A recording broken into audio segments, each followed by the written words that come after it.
Hello everybody, welcome back to my channel. I haven't filmed in ages. Also, why do I feel like every single video that I film where it's like important like this one, my makeup does not look good? Ow. Anyways, also I do not have a fringe right now because I'm in lockdown. There's no one to cut it for me, so it's just up like here right now. But anyways, ignore that. I'm doing a part 2 to my answering questions about my eye condition video. So I asked on Instagram not that long ago some questions. So let's go. So the first one that I got was, how do you get your confidence? Trust me, I am not confident at all.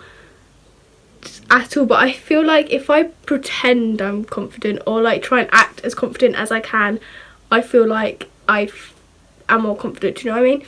Honestly, just try your hardest to be as confident as you can and the confidence will just project from you and you will just become more confident.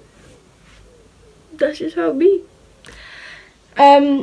Also, I have hay fever and my eyes are all red and puffy at the moment, so that's not great, and also my voice has gone weird because of the hay fever, so thanks for that. Seasonal allergies. Another question I get is it harder to do eye makeup? So that's actually a really good question. It's actually, I don't know, because obviously I haven't had normal eyes before, so I don't know the difference. Basically the same but smaller. When I've done makeup on other people that don't have it, I mean, to me it's harder because I've been doing it on myself for so long, but I think it is easier because you can just do more things in the space. Next one is it hard answering questions about it? I personally don't think it is hard. As I asked Instagram for some questions, I would much rather people ask questions that I can answer rather than just assuming things or making fun of me for things that they don't even know the answer to. So the next question is, do I get made fun of? Honestly, most of it's just banter. Honestly, I don't know, it's hard. I probably do behind my back. To my face, not as often as you would think. So yeah, do I get made fun of? I honestly cannot tell you the exact number because I bet most of it's behind my back. But there is nothing I can do about that. This one is, what's your worst insult? And this is one of my friends that wrote this and she's like, I know what it is, so thank you for that. This isn't the worst, but all the time I get called Chinese, but I actually do not mind that. And that is because the only reason why I don't like it is because that's just not me. And it's like identifying me as something I'm not, if that makes sense. But other than that, it doesn't bother me. I mean, that's not even anything wrong with being Chinese, so I don't even get why people don't know. But yeah, that's probably the thing I get called the most. Also waiting for more. I thought I would just tell you some story times about my eyes. Is the time I actually thought I was going to go blind and it was really scary, but it's actually really funny to laugh about now.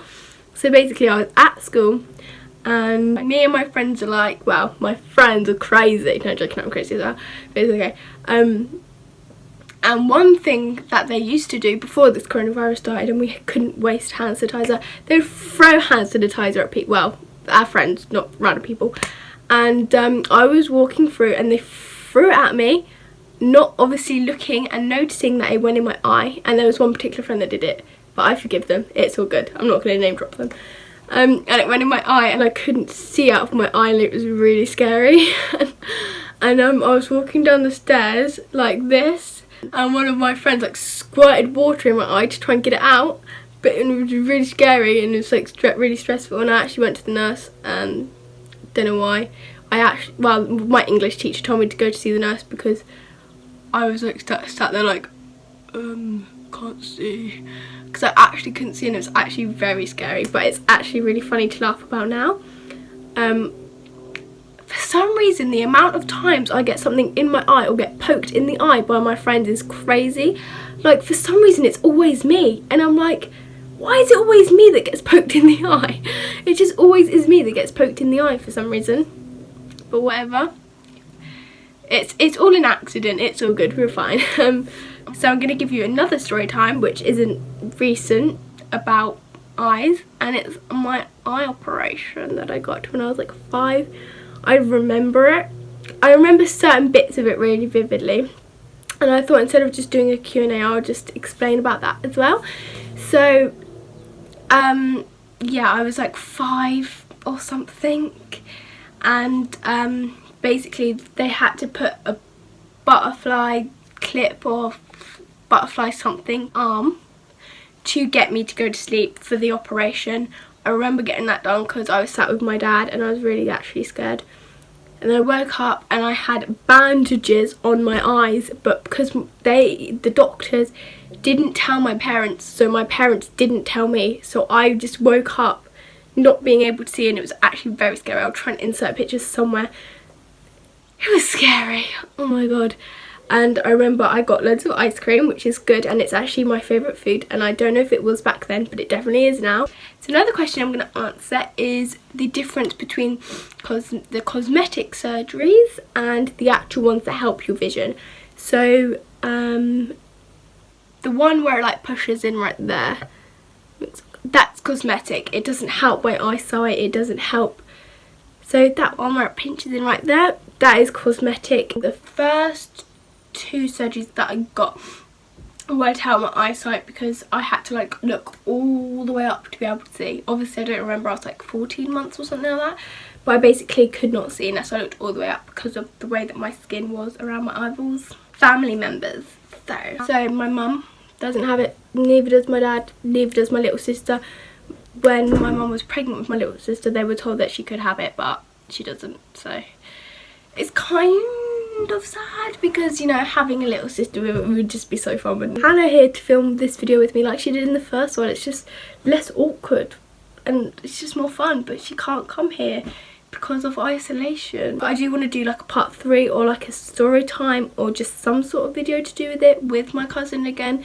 I'm gonna give you some tips to keep your spirits high if you're being bullied or if you're just unhappy or anything like that. So the first thing is join a club. Honestly, I joined Hoop like 2 years ago, I think, and oh my god, it's actually the best thing ever. I haven't had anxiety that bad since I've joined it, and honestly I've made so many good friends and so many people that I can talk about things with.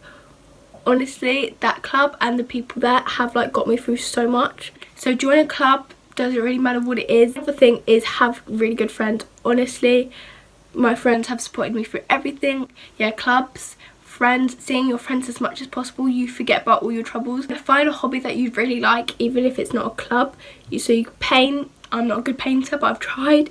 Music, singing, something like that. And build up your confidence as well. That's really good. This is like some things that I do now I would not be able to do, like doing a show in front of people for Hoop. Again, thank you, Hoop. Doing a show in Hoop is something I would have never done a few years ago, and I've now been able to do it, which is amazing. Going on planes as well. I'm terrified of planes. I still don't really like them and I still have little panic attacks, but nowhere near as much as I did. So yeah, things like that, they really help. Thank you so much for watching this video, and I will see you in another video. Bye!